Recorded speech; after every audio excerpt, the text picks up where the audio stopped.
left in North Korea this evening. That's according to Russian media reports. His first state visit there for 24 years. Vladimir Putin holding a meeting with Kim Jong-un, who he's praised for firmly supporting the invasion of Ukraine before continuing on to Vietnam later in the week. Those are your latest news stories. Sign up for GB News Alerts by scanning the QR code on the screen right now or go to gbnews.com/alerts.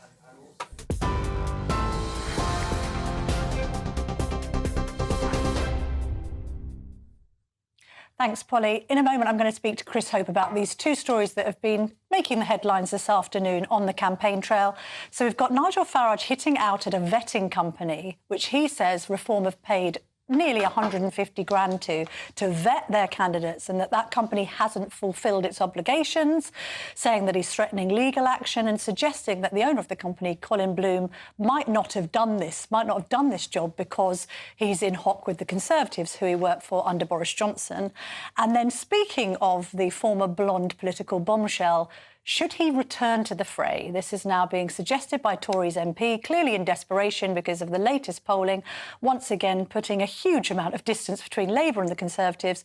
Should Boris come back to the campaign trail, and would you welcome it? So that's what I'm asking you tonight. Would you welcome Boris Johnson coming back onto the campaign trail? Do you think it would be a help or hindrance?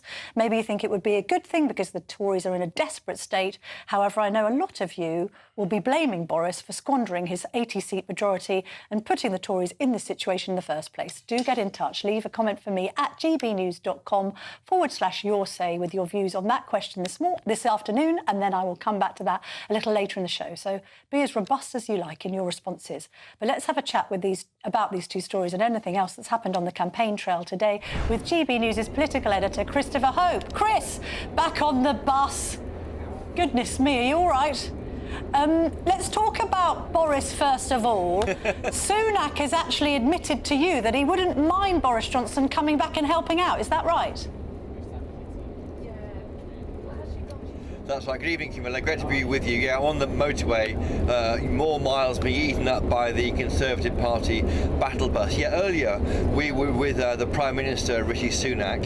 He had two stops today in North Devon. The first one, he met with some fishermen. He caught some lobsters, waved them around a bit, and he had a chat with reporters while there. And we asked him, what's your view on Boris Johnson? Is he being helpful or a hindrance? Do you want him back or not? We do know he's been posting Twitter messages about Tory candidates, writing letters. And here's what the PM had to say.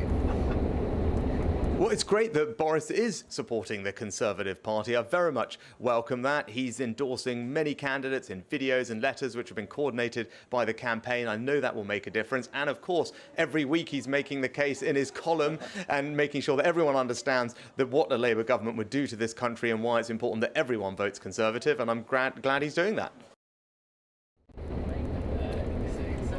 And you heard there from the Prime Minister saying that the messages on social media, the letters, were being coordinated by Conservative Party central office. So that's Rishi Sunak trying to own a bit of Boris Johnson's involvement, but it's very low level. And I think looking at the polls tonight, there's an MRP poll tonight out from Ipsos Mori that said that 117 seats are now too close to call.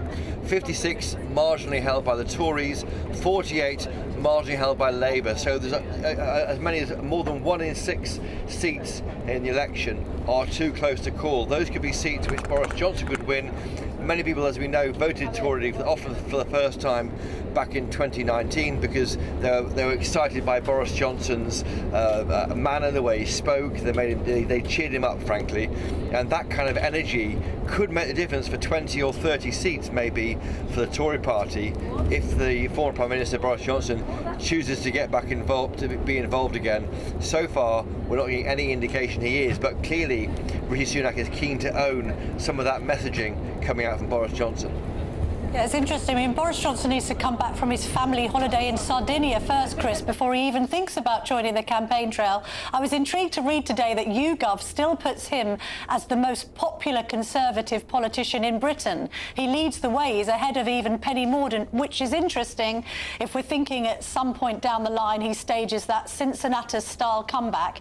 But let's talk about another political showman, Nigel Farage, making this point today that this lack of vetting of reform candidates, and let's be honest, there has been a lack of vetting because some of them have seemingly been appeared on ballot papers despite saying some quite suspect stuff in the past. He's blaming this on this vetting company that Reformed asked to do the work and says that they haven't fulfilled their obligations. Tell us more. That's right. Well, Nigel Farage, I've been following him in elections since 2010, 2015. He absolutely hates this. He's being judged on the private behaviour of other candidates who he knows nothing about. And it happened in 2015 when dossiers emerged about previous social media posting, internet comments by his candidates, and they're all blamed on him as leader. And that's politics, by the way, but he hates it. So what happened back in April was Reform UK paid a company called vetting.com £144,000, according to Reform UK, to weed out any embarrassing parliamentary candidates amongst its slate of 650 or so, well, not as many as that, but over 600 candidates at the election. The contract was paid out, but vetting.com has admitted that the early election meant they couldn't do all the vetting they wanted to do. They couldn't get the details of dates of birth, the agreement to look at personal data to check who they've liked on Twitter or Facebook or any other social media platform, and that has caused some embarrassment for the Reform UK party. Just today, you heard Nigel Farage being quizzed about remarks about Hitler and saying, did we need to fight against the Nazis back in the Second World War? I think tonight another newspaper is saying that another one of the candidates suggests that the king is controlled by some shadowy cabal from Davos. So these are awkward things for Nigel Farage to deal with. He doesn't like it, he hates it. He's now in a battle with this company called vetting.com, which Reform says it paid to do the vetting. For its part, vetting.com, and there's a further twist to it, that it's founded by a former advisor to Boris Johnson. Vetting.com, for its part, says this advisor is politically neutral, and so is the advisor who set up the company. They're saying that they did their best to try and check on the details. We don't want to litigate this in public, Vetting.com say, but they do send Reform our best wishes as they shake up the UK political landscape. So a battle between this vetting company and Reform UK over an embarrassment caused by these candidates. Christopher Hope, thank you very much. Safe journey home on that Conservative battle bus. Loving your work as ever. Thank you very much. Joining me now to discuss this and other matters, electoral and otherwise, is the former Labour MP and former Defence Secretary under Tony Blair, Geoff Hoon. Lovely to have your company this evening, Geoff. Thank you very much for joining me. Good evening. First of all, I mean, I'm quite intrigued actually by what you make of Nigel Farage in general. You would have encountered him during your political career. He staged this comeback. What do you make of him on this electoral campaign? I met him in Strasbourg when I was the Europe Minister. He certainly seemed to enjoy the life in Strasbourg, even if he didn't like the European Parliament much. He led a strange group. I'm not a golfer, but my distinct impression was that they had moved straight from the golf club to the European Parliament, elected for UKIP. He clearly was head and shoulders above them. He was articulate and capable and very thoughtful. And that was an interesting exercise in meeting someone who'd frankly been elected to the European Parliament, even though he hated the whole place. Yes, but then do you see his worth as a political campaigner now? I mean, it's interesting, a lot of people wrote him off after the Brexit result. They said, well, that's a done deal. Brexit has been done. Boris Johnson promised to deliver it. Whether you think that he did that or not is perhaps a moot point. But he's back now and he's talking about how he might be able to run to become Prime Minister in 2029, that he will be the effective leader of the opposition or an opposition to what we think might be a Labour supermajority, and that he's the one who can unite the right. It's not for me to comment on events on the right of the political spectrum, except that I think it highly unlikely that the party he leads are going to win more than a handful of seats. Even if they were to achieve, say, 20% of the poll, the chances are that will not win them many seats because their vote is spread so thinly across the country. Therefore, I think he's being typically vainglorious about his prospects for the future.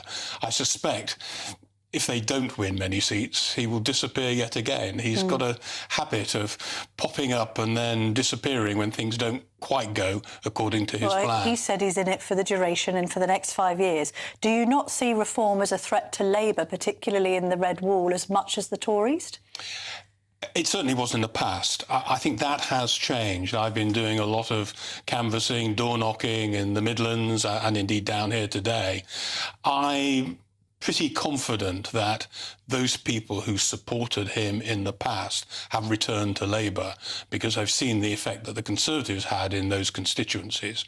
I can see that he will still continue to damage the right of the Conservative Party, not only in terms of votes, but actually in terms of pulling the Conservative Party to the right, which we've seen over a long period now. And I think that's probably the most dangerous development in British politics. I just bumped into Michael Portillo, and it seems astonishing that the centre ground of the Conservative Party has all but disappeared. And I think that's very dangerous for British democracy. I like the idea of you speaking to Portillo, two former Defence Secretaries together. And by the way, you're staying on because after the break we're going to be discussing sort of foreign affairs and I'm going to get you to put your defence hat back on for that. But for now, let's have your Labour hat on, if you don't mind. Is this reminding you of 1997 or is it more reminiscent of 1992, do you think, when you were first elected? And I say that because Farage has described Starmer as Blair without the flair. He hasn't got his personality and charisma, and there isn't that buzz on the streets that there was in advance of the 1997 election. Would you agree with that? I would agree with that, but I think the circumstances are very different. And funnily enough, following on from your conversation about Boris Johnson, the one thing that cuts through on the streets are people not wanting to see a return of either Boris Johnson or Liz Truss. They have been hurt and damaged badly by the extreme policies that the Conservative Party pursued. And it's not something that you expect to get when you knock on doors, but it's come through very, very strongly in this campaign. And therefore, I just don't see how the Conservatives begging Boris to return can do them any good, other than perhaps shoring up in safe seats already. But is it a good thing for Starmer that he's winning this election by default? He's winning this election not necessarily on the back of some enthusiasm for him or his leadership or indeed his policies, but just because people are so fed up and angry with the Tories? I don't think it's that. I think actually he demonstrates a degree of caution, which the British people welcome. I think he demonstrates a degree of competence, which after recent prime ministers is something that most people welcome. I mean, people have said to me, oh, he's not exciting enough. But then on the doorstep, people have said, well, we've had excitement. We've had people on zip wires flying around, falling off and not making it to the end. We've had the disaster of Liz Truss and a dreadful budget. The reality is I think people are looking for a degree of stability, which I think he exemplifies. But he's not the statesman that Blair was, is he? And also he might have a cabinet which is filled with people who have been doubtful on, you know, renewing Trident and being pretty left-wing in their approach to defence and security. That must worry you as a former Defence Secretary.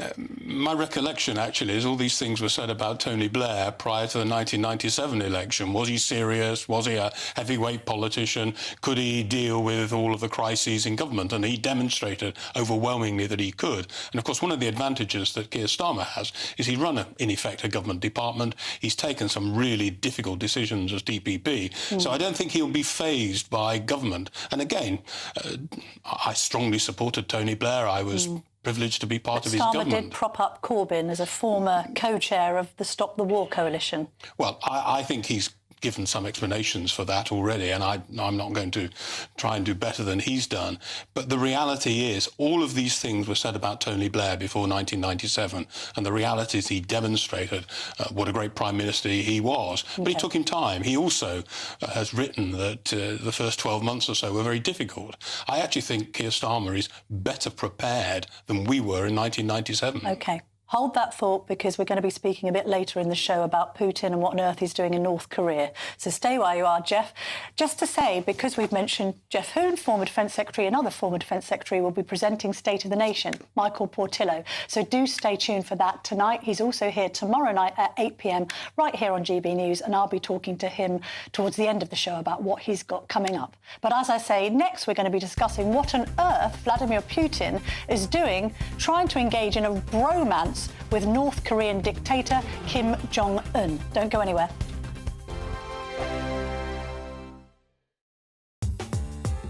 I'm Christopher Hope. From pop stars to politicians, I'll interview anybody in a pub who's got a political opinion. Join me every Friday on Spotify, Apple Podcasts, YouTube or gbnews.com, or wherever you get your podcasts.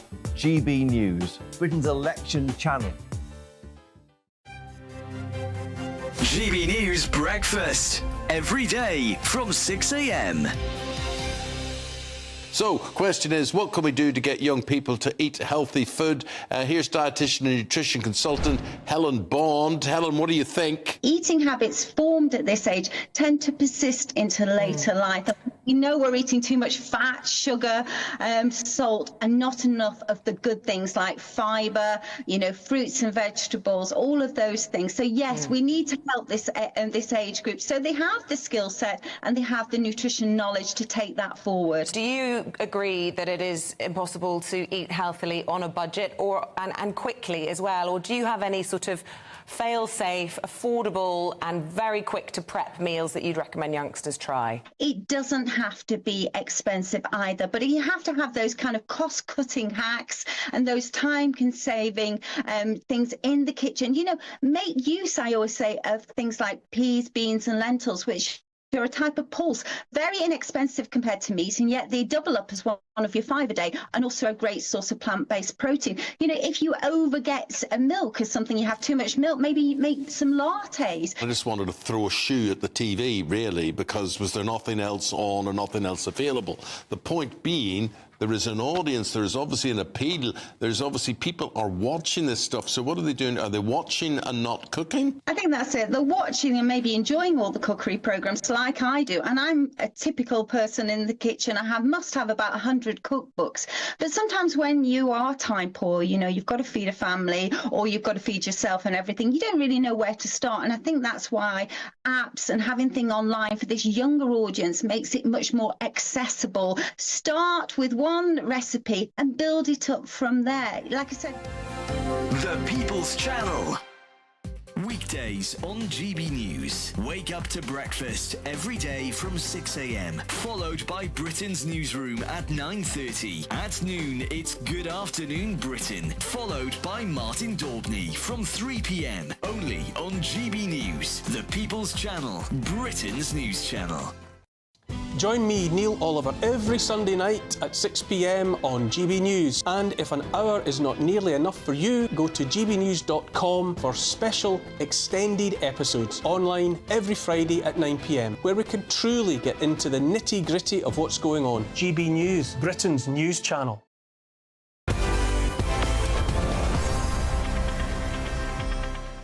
Welcome back to Vote 2024 with me, Camilla Tominey. Tonight I'm asking you, would Boris Johnson be a help or hindrance on the campaign trail? Lynn says Boris is not an asset. He became an out-and-out social democrat. Vince says, I voted for Boris before because it is better the fool you know than the fool you don't. The Conservatives then voted him out. Patricia says Boris should not help the Conservative Party, who treated him so badly. The Conservative Party only want to bring him down with their now sinking ship. Well, let's get into the story that has been dominating at least the foreign pages today, and it's Vladimir Putin's decision to go and see North Korean dictator Kim Jong-un. That's his first visit to North Korea in 24 years. We're joined by Dr. Edward Howell, lecturer in politics at the University of Oxford and the Korea Foundation Fellow at Chatham House. Lovely to see you this evening. Thank you very much indeed for joining me. What's Putin trying to achieve with this visit? Good evening, and thank you very much for having me. This visit was not unexpected. We know that Kim Jong-un met Putin in Russia last September, and this was an act of reciprocity. What it highlights, though, is that this is both a transactional relationship between Russia and North Korea. Kim Jong-un gets cash, he gets food assistance, he also gets satellite technology and advanced missile technology, and crucially for Putin, well, Russia gets cheap weapons, a cheap supply of artillery, and even ballistic missiles to use in his ongoing war against Ukraine. And recently, we have seen evidence that debris from North Korean short-range ballistic missiles have been found in Kharkiv and in other areas of Ukraine. Dr. Howell, does this confirm, though, Putin's sort of pariah status on the international stage? It wasn't that long ago. I was thinking back to the Olympics 2012. He's at the judo with David Cameron. The following year, there's the G8, which he's included in. And now the only friend he can find in the world is in North Korea. It highlights Putin's isolation, the fact that he's had to reach out to, well, the Soviet Union's former Cold War client of North Korea is an act of desperation. That said, I think we need to look at the longer-term consequences, both going back and moving forward. You know, it was Putin who agreed to write off the vast majority of North Korea's sovereign-era debt in the early 2010s. And moving forward, even if the Ukraine war were to end and Russia were not to need a supply of, well, a lot of, over a million rounds of artillery, there is something about this relationship that highlights there is a potential for a longer-term, broader anti-US, anti-Western coalition, which is concerning. So actually, even if the two countries don't sign a military pact, as has been touted by Putin's policy advisors as of late, that doesn't mean to say that we should be completely unconcerned. Indeed not. Right. Thank you very much indeed for joining me, Dr. Edward Howell. Thank you. Still with me is Jeff Hoon, the former Defence Secretary under Tony Blair, longest-serving Defence Secretary since Dennis Healey. I think you've still got that record, haven't you, Jeff? I think so, yes. Ian Duncan Smith wrote for The Telegraph today, warning of the resurgence of a new axis of evil, naming Russia, China, North Korea and Iran. He's saying it's the most dangerous time for the Western world since the Cold War. Do you agree with that analysis? It's certainly a real risk that these countries, particularly countries like North Korea and Russia, getting together. It is a very real threat. I think probably I wouldn't go quite as far as Dr. Howell in the sense that I don't see any prospect of some kind of military alliance. I think this is entirely pragmatic by Putin. This is a source of artillery shells that he can use in Ukraine.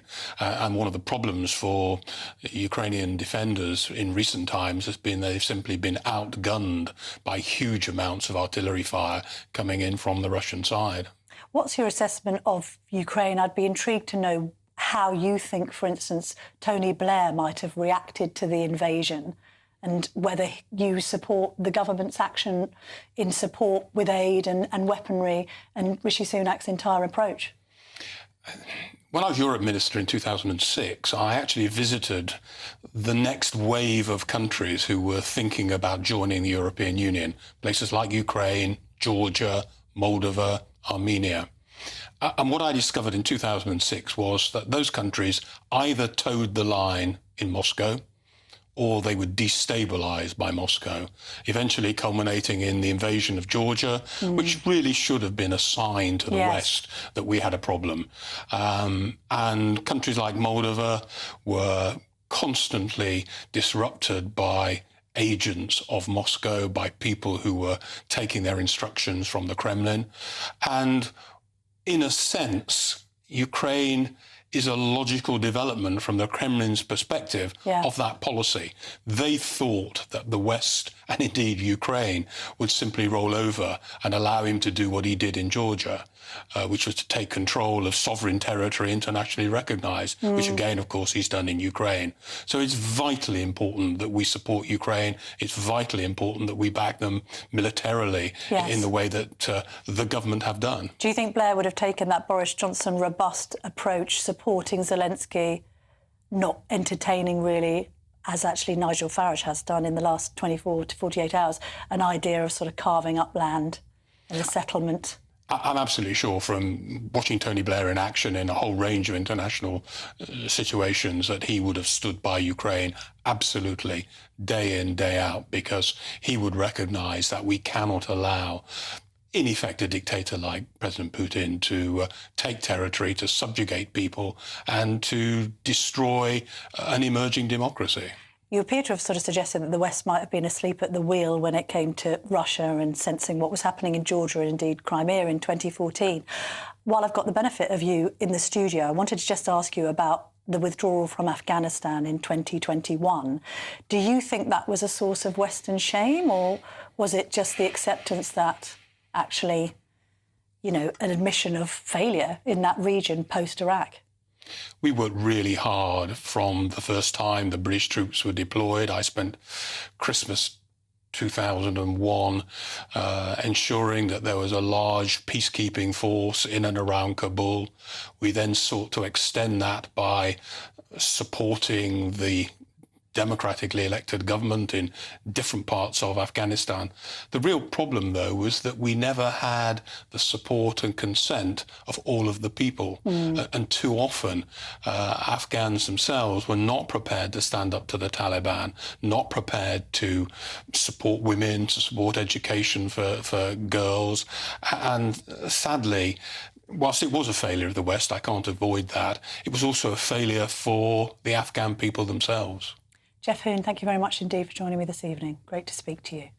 Some breaking news for you now. The Channel migrant crisis deepened today with a record number of people making the illegal crossing from France. GB News can reveal that at least 750 small boat migrants arrived in the UK today. That number surpasses the previous one-day record of 711 small boat migrants who arrived on May the 1st. It takes the total number of migrants who have crossed this year to almost 12,200. You can see the footage there of those Channel migrants coming in, that daily record now having been surpassed. OK, coming up next, we're going to be speaking about far-left extremism. We've got an exclusive GB News documentary, and I'm going to be speaking to Charlie Peters, who have done the work on that. Don't go anywhere, we'll be back in 2. Good evening, welcome to your latest GB News weather update. It's staying fairly dry and fine as we head into Wednesday. Sunny spells for many of us, another dry day on the cards, however. Across the far northwest, there are weather fronts approaching, but for many of us, we've got high pressure dominating across the UK, and that's bringing all that dry and fine weather. Through this evening, though, there's a risk of some heavy showers still continuing for some northern areas of England, but elsewhere, a dry and clear night to come for many of us. We will see the clearest skies across the far northwest of Scotland. Northern Ireland too, where temperatures could dip down into the low single figures, but for most of us to start the day, we'll be at around 10 or 11 degrees. A little bit fresher tomorrow morning than this morning, but still plenty of sunshine around. Let's take a closer look at how things look first thing tomorrow. And actually, where it's been quite cloudy across the far north of Scotland lately, it's going to be a much brighter start tomorrow despite the chillier feel. And that sunshine will be spread quite widely across the UK into Northern Ireland, northern areas of England, North Wales. There'll be some cloud around here and there, but generally Wednesday's going to be a fairly fine day. And actually, an onshore breeze across the far southeast could bring a slightly fresher feel here. But for most of us, plenty of sunshine to come through tomorrow. Sunny spells into the afternoon. Cloud will bubble up a little bit. That may allow the odd shower to break out here and there, perhaps across the southwest, but I think you'd be pretty unlucky to get caught out in a shower.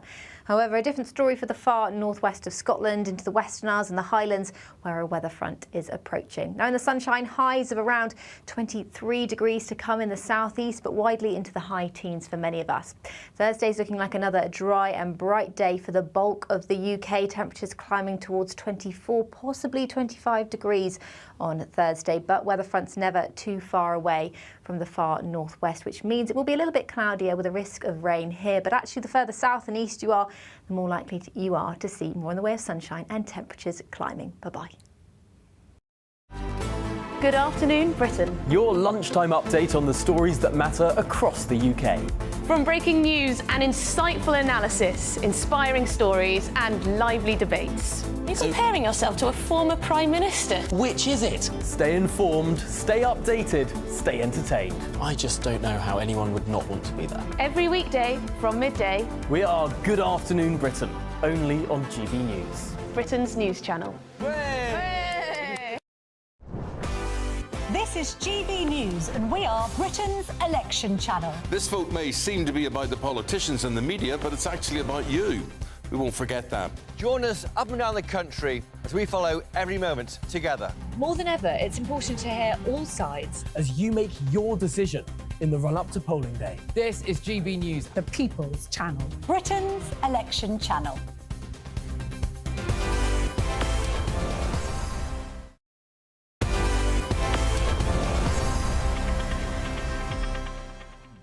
Welcome back to Vote 2024 with me, Camilla Tominey. Let's have a discussion now about Labour's plans to introduce banking hubs. So the Labour Party has set out plans for 350 banking hubs to be opened in towns and villages across Britain over the next 5 years, if it wins the next general election. The party said the proposal would breathe new life back into Britain's high streets. The banking hubs would allow staff from several different banks to share the same space, helping to fill gaps left in the system from branch closures. There would be a counter service operated by the Post Office, allowing customers to conduct routine banking transactions. Well, to discuss this, let's bring Professor Daniel Hodson into the conversation, former Deputy CEO of Nationwide. Lovely to see you this evening, Professor. I mean, Which has suggested that there have been now over 6,000 bank closures since 2015. What do you make of this idea? Are hubs the solution? Well, first of all, it's worth saying that there are still quite a lot of branches operating, about 6,000. So there are quite a few. And I think that UK Finance has said that 99% of people have some kind of access. But there is a problem. There's no doubt about that. There's a problem in small communities. There's a problem even amongst the unbanked. And I think there's a particular problem also in terms of what you might call personal banking, where, frankly, people don't have a chance to get to see anybody. And one of the things that this idea, these hubs would do, and do actually, because there are about 100, well, there are about 50-something of them now, and there are plans to bring that up to 130, leaving aside the bidding war which has gone on between the Tories and the Labour Party. I think it's Tories 150, Labour 250 on that at the moment in terms of the bidding. But the point is that there is a need for a space for people to talk about mortgages and so on and so on, as they used to do. Yes. And of course, they can't now. One of the problems with these... Please go ahead, Camilla. I was just going to say, when you say that, people watching and listening to this will be thinking to themselves, if we've recognised that there's an ongoing need, even with the advent of online banking making things easier for customers, to a certain extent, if we've realised there is this need and people want to be in touch with actual staff and speak to actual humans, why did the banks close down so many branches in the first place?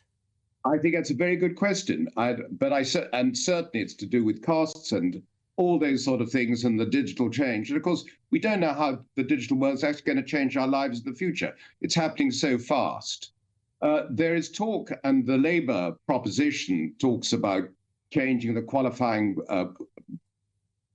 things you have to do in order to set up a hub.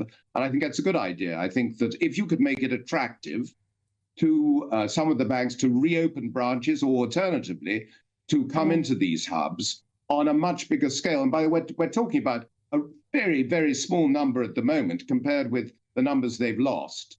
Then I think this is a good step forward. But you're absolutely right. It should be organic. The bank should be interested in doing this.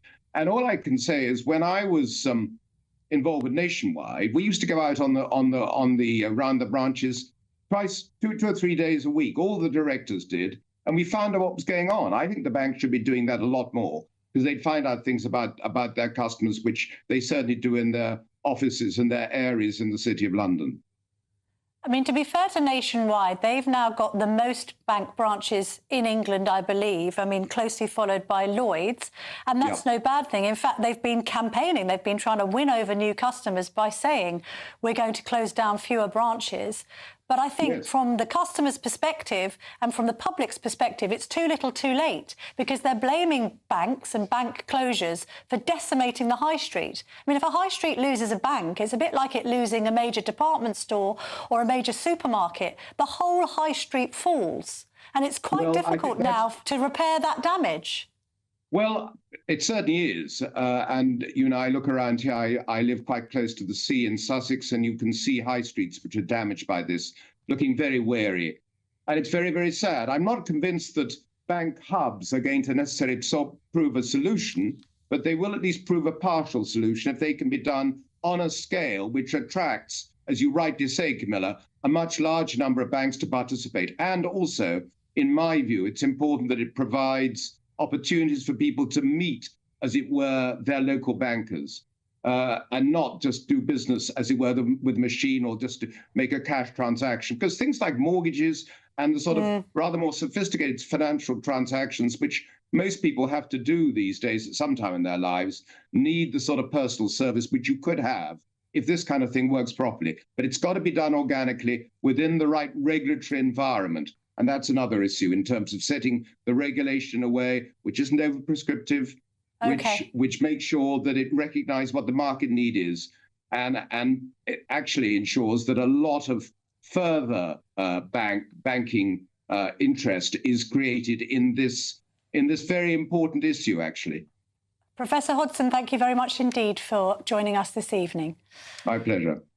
Thank you. Britain's far-left activism has now been branded an issue of national security as dozens of banks and factories have been vandalised across the country. GB News' exclusive new documentary, Britain's Far Left Exposed, tracks recent activism conducted by far-left protesters, including Palestine Action and Youth Demand, an environmentalist group campaigning against Israel's war with Hamas. GB News reporter Charlie Peters now joins me in the studio to discuss this. What have you discovered, Charlie? Well, several things. We've been tracking these protest groups, these extreme protest groups, for a number of months now, and we're looking into the extent to which they're having an effect not only on our democracy, our ability to carry out our political processes, which some critics are saying is being threatened by coercion and threats, but also now increasingly threats to our national security. Now, last week we saw one protest group called Palestine Action vandalise some 20 Barclays banks from the south of England all the way up to Scotland. Just one set of arrests in that action, and that was in the city of London near Bishopsgate.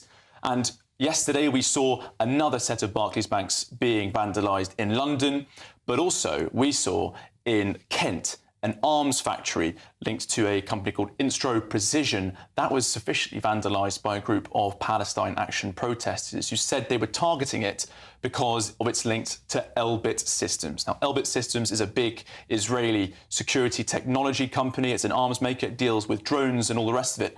But it also has a UK subsidiary, and it's closely linked to the British Armed Forces. Now, after this vandalism yesterday, and Palestine Action have been protesting outside this factory for years, the company Instro Precision said that it makes electro-optics and night vision goggles for the British Army and the British Armed Forces, and this sort of action was highly irresponsible during a time of global instability. And this morning, Lord Wolney, who's the government's independent advisor on political violence and extremism, said that it was a threat to our national security. He told GB News that it was highly irresponsible to be engaging in that sort of stuff, and said that the government's process of arrests had not deterred the group. So we've been tracking these protests, these organisations and their direct action in recent years, but in particular in recent months since the conflict flared up in the Near East. And among several discoveries, I think one is really key, and that's the link between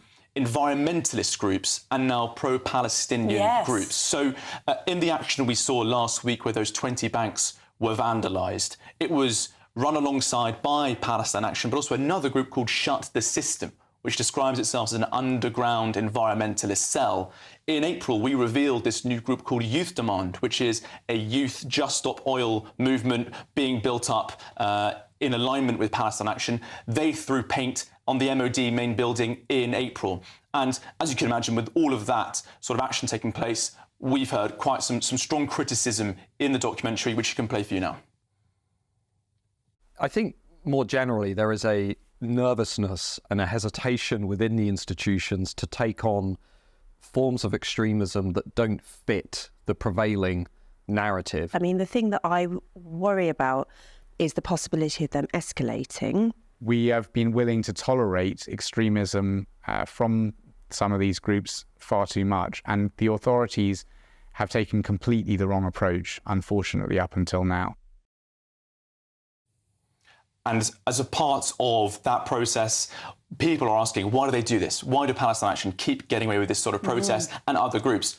Well, fundamentally, it works. Elbit Systems has shut down 2 of their factories and their subsidiaries in the Midlands and also in Kent as a consequence, in Greater Manchester, as a consequence of these protests. So it is working, and they're making significant losses as a consequence. Charlie, when can we see the documentary? Well, the documentary is now live on the website exclusively for our members. Brilliant. And we must read out a statement from Palestine Action in response to this documentary.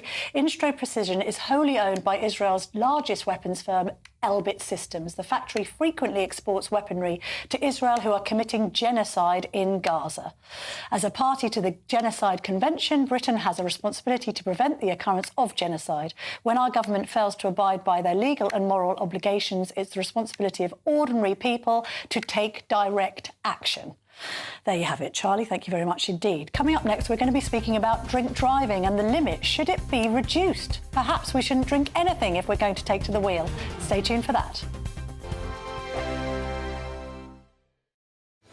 I'm Patrick Christie's. Every weeknight from 9, I bring you 2 hours of unmissable, explosive debate and headline-grabbing interviews. What impact has that had? We got death threats and the bomb threat and so on. As time passes, She could have said Stump. you made my argument for me. My guests and I tackle the issues that really matter with a sharp take on every story. It went everywhere. Something practical could be done. Or I can become something different. Patrick Christie's tonight from 9 p.m. only on GB News, Britain's news channel. This is GB News, Britain's news channel. History lecturers at the University of Liverpool have been advised to problematise whiteness and heterosexuality in their seminars. They are saying that you should be guilty if you're white and heterosexual. Not using the long words they use, but that's kind of what they're saying. Yeah, but do you know what? History in this country is concerned with more and has been lived by more white people and more heterosexuals, right? And that's the history. I'll tell you something else, Dawn. This is Russell Group University material here. This is Liverpool. It's a really good university. Mm-hmm. The thing that really got me going apart from this, and I thought it was an AI generation of words input into a system to come up with from something. It's ridiculous. The main issue I have is the verb problematise. I've never heard of that before. Yeah. So they should be prioritising grammar. Let's get first principles back in there firstly. It's just promoting anti-racism. It's not, Amy. It is, wait. It's just bringing the marginalised voices into the discussion. So, no, what they're saying is look at British history through the optic of... all perspectives. So let's look at it from the perspective of a queer person growing up. Let's look at it from the perspective of somebody from... But that's not the majority. When I actually looked at the evidence, it's all about unpacking bias. And you have to admit there has been a white bias in history. No, there hasn't, because the facts... From a white perspective... Amy, the facts are, in history, most people in this country are white and heterosexual. Of course, but then there's still... So that's the history. ...voices that deserve to be brought into the discussion as much as the dominant... Look, like, that's all decolonising the curriculum is hearing all sides of the argument. Surely we at GB News love. We celebrate that. That's what we do. We do, but we're not telling anybody it's bad to be white or it's bad to be... Exactly. That is not what... Amy, it is. It is. The People's Channel. Hi there, I'm Michelle Dewberry and I'm going to take a second to tell you all about my show, Dubes & Co. We start off with the issues of the day. We then bring in both sides of the argument. We get rid of the disrespect. And then you throw me into the mix. And trust me, I'll tell it exactly how it is. And then, of course, the magic ingredient, you at home. We mix it all together and what have we got, in my opinion, the best debate show in town. Monday to Friday, 6 till 7 on GB News, Britain's news channel.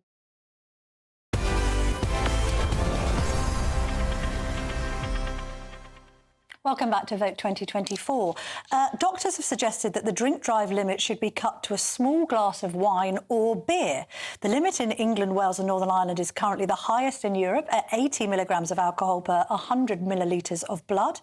The British Medical Foundation, the trade union for doctors, want it reduced to 50 milligrams and 20 milligrams for new and commercial drivers. To discuss this, let's speak to Nick Lies, Policy and Standards Director at IAM RoadSmart. Nick, what do you reckon? I mean, in my mind, if you're going to have it reduced to that amount, that basically says to drivers, doesn't it, drink nothing at all before you take to the wheel. Good evening. Yes, I mean, it is the message that you might think that is the case, but unfortunately, when it comes to blood alcohol levels, the speed at which a body will break down alcohol can vary significantly. So that's probably the reason why you shouldn't necessarily set a drink-drive limit to 0. I think also what we've got to remember is that the UK has the highest, or should I say England and Wales has the highest drink-drive limit in Europe, and perhaps it is time to bring it down in line with the rest of Europe at 50 mgs per 100 mils. Yeah, it is difficult, isn't it? Because, I mean, I'm actually teetotal, but me drinking heavily and Michael Portillo is sitting next to me in the studio drinking heavily might produce two very different readings on any breathalyzer test just because of weight, age, tolerance and all the rest of it. But I suppose it seems somewhat out of line, doesn't it? I mean, we're still suffering terribly from record alcohol and drug-related deaths. They've reached a record high in 2021 and 22.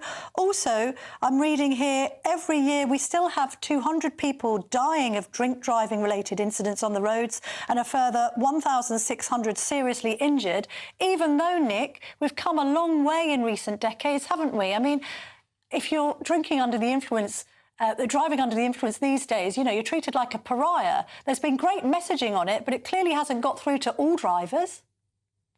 Yeah, I think that's absolutely spot on. What you've seen since the 1970s is a clear reduction in the trends, and drink driving has become much more socially unacceptable. I think also when you look at the data, those younger drivers, so the new drivers, which historically would have seen the highest levels of drink driving, are now actually lower than some people of working age. So the message has got through even among generations. I think when you look at the statistics, though, you know, 250 to 260 deaths per year where somebody is over the drink drive limit is an unacceptable amount. And when you look at other countries such as Sweden, which has a lower drink drive limit, and also they have separate measures to combat drink driving, they have a much lower level. So there's clearly some lessons for the UK to learn from Europe. It's just a question of how we do it and when we do it.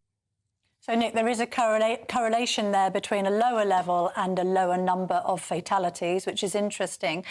My brilliant producers on this show and I were discussing just before we came on air, self-breathalyzing. I mean, is that a good idea? You've had one drink, maybe you're worried. Do they match up with what police readings might give you on their breathalyzers?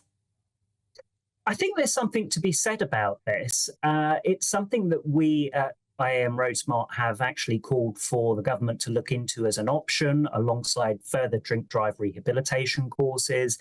I think that it will probably be most useful to have interlocks, alcohol interlocks as they're known as, within commercial vehicles and perhaps for those that have already offended. So we think that that could actually cut reoffending, and we think that it would reduce the incidence of drink driving among commercial drivers. But I think just going back to the point that I said just a moment ago, there is also a role here for drink drive rehabilitation courses. It's something we at IAM RoadSmart we provide. There are other organisations out there that will do that. And what the research has shown is that those that go on these drink drive rehabilitation courses are 2.5 times less likely to reoffend. And that's where we need to get to. Often what you see in the data, Camilla, is that the people that are drink driving or caught drink driving have already got a historical conviction for doing so. It's very, very high among stats, and that's something that we really do need to tackle. All right, Nick Lies, thank you very much indeed for joining us this evening. Especially relevant, this conversation, when it comes to drink driving, because the Euros are on. We know it's tempting. Go to the pub, watch the footy, have a couple of pints, but you could be over the limit, so just be very, very careful. Let's bring Michael Portillo in. Good evening, Camilla. Lovely to see my Sunday buddy, and you're here on what day is it? Tuesday? Tuesday, I believe. And you're covering State of the Nation tonight and tomorrow night. Yes, and a couple of times the following week as well, I think. Glad to hear it. And you've been having a little tete-a-tete with Jeff Hoon there, your former Defence Secretary, well, successor, obviously. We have a little club together, yes. Do you? Yes, the Defence Secretary's Club, discussing things like Russia and China and North Korea. What have you got coming up tonight? Well, it's quite interesting that Reform has come out absolutely against net zero. Obviously, they're opening a second front here on the Conservatives. My speculation is that quite a lot of Conservative voters might be interested in that. We're going to be talking to George Eustace, who's a former Environment Secretary for the Conservative Party, obviously not a candidate at this election. I'm quite interested in polls, not just what the polls are saying, but how they say it. I've got Scarlett Maguire coming on, who's a pollster, and I want to ask her about how the raw data that's collected in a poll is manipulated. Yes. What happens to it before it's published for us? And there's a debate, by the way, going on Channel 4 at the moment that's been about immigration and law and order. We'll be reviewing that and seeing whether we can decide who's won. That's going to be with my political panel. And right at the end, we're going to be looking at whether we care about beautiful architecture. The example we have is the great controversy about the Marks and Spencers in Oxford Street. Yes, which Michael Gove has been railing against, I believe. He did rail against, but Michael Gove is yesterday's man. He is yesterday's man. He stood down to avoid an embarrassing moment at the election, I do believe, Michael, that we won't give a name to because we don't like to talk like that. Very much looking forward to your show. Stick with Michael for 8 o'clock. Coming up next, of course, State of the Nation, covering all of those very interesting topics. I'll be back here tomorrow night at 7 as usual, but first, here's the weather with Annie Shuttleworth. Looks like things are heating up. Boxed boilers, sponsors of weather on GB News. Good evening, welcome to your latest GB News weather update. It's staying fairly dry and fine as we head into Wednesday. Sunny spells for many of us, another dry day on the cards, however. Across the far northwest, there are weather fronts approaching, but for many of us, we've got high pressure dominating across the UK, and that's bringing all that dry and fine weather. Through this evening, though, there's a risk of some heavy showers still continuing for some northern areas of England, but elsewhere, a dry and clear night to come for many of us. We will see the clearest skies across the far northwest of Scotland. Northern Ireland too, where temperatures could dip down into the low single figures, but for most of us to start the day will be at around 10 or 11 degrees. A little bit fresher tomorrow morning than this morning, but still plenty of sunshine around. Let's take a closer look at how things look first thing tomorrow. And actually, where it's been quite cloudy across the far north of Scotland lately, it's going to be a much brighter start tomorrow despite the chillier feel. And that sunshine will be spread quite widely across the UK into Northern Ireland, northern areas of England, North Wales. There'll be some cloud around here and there, but generally Wednesday's going to be a fairly fine day. And actually, an onshore breeze across the far southeast could bring a slightly fresher feel here. But for most of us, plenty of sunshine to come through tomorrow. Sunny spells into the afternoon. Cloud will bubble up a little bit. That may allow the odd shower to break out here and there, perhaps across the southwest, but I think you'd be pretty unlucky to get caught out in a shower. However, a different story for the far northwest of Scotland, into the Western Isles and the Highlands, where a weather front is approaching. Now in the sunshine, highs of around 23 degrees to come in the southeast, but widely into the high teens for many of us. Thursday's looking like another dry and bright day for the bulk of the UK. Temperatures climbing towards 24, possibly 25 degrees on Thursday, but weather fronts never too far away from the far northwest, which means it will be a little bit cloudier with a risk of rain here. But actually, the further south and east you are, the more likely you are to see more in the way of sunshine and temperatures climbing. Bye-bye. A brighter outlook with Box Solar, sponsors of weather on GB News.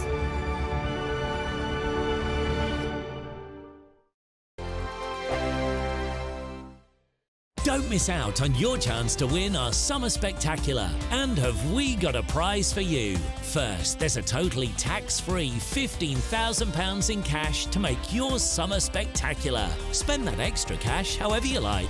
You'll also win a brand new iPhone, Apple AirPods, and if that wasn't enough, a £500 voucher to spend at your favourite UK attraction, so you can enjoy amazing days out this year. For another chance to win the iPhone, treats and £15,000 £15,000 cash, text prize to 63232. Text costs £2 plus 1 standard network rate message. You can also enter online at gbnews.com/win. Entries cost £2 or post your name and number to GB06 PO Box 8690 Derby DE1 9TT. UK only. Entrance must be 18 or over. Lines close at 5 p.m. on the 28th of June. Please check the closing time if listening or watching on demand. Good luck.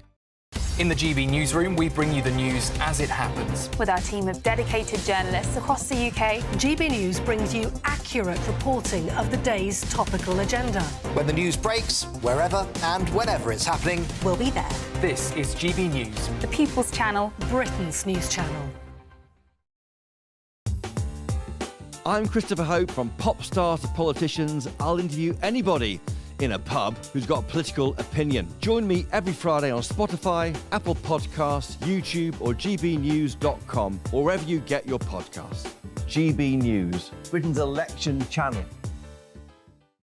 If you want your news to be straight talking, this is the nightmare for the Conservatives.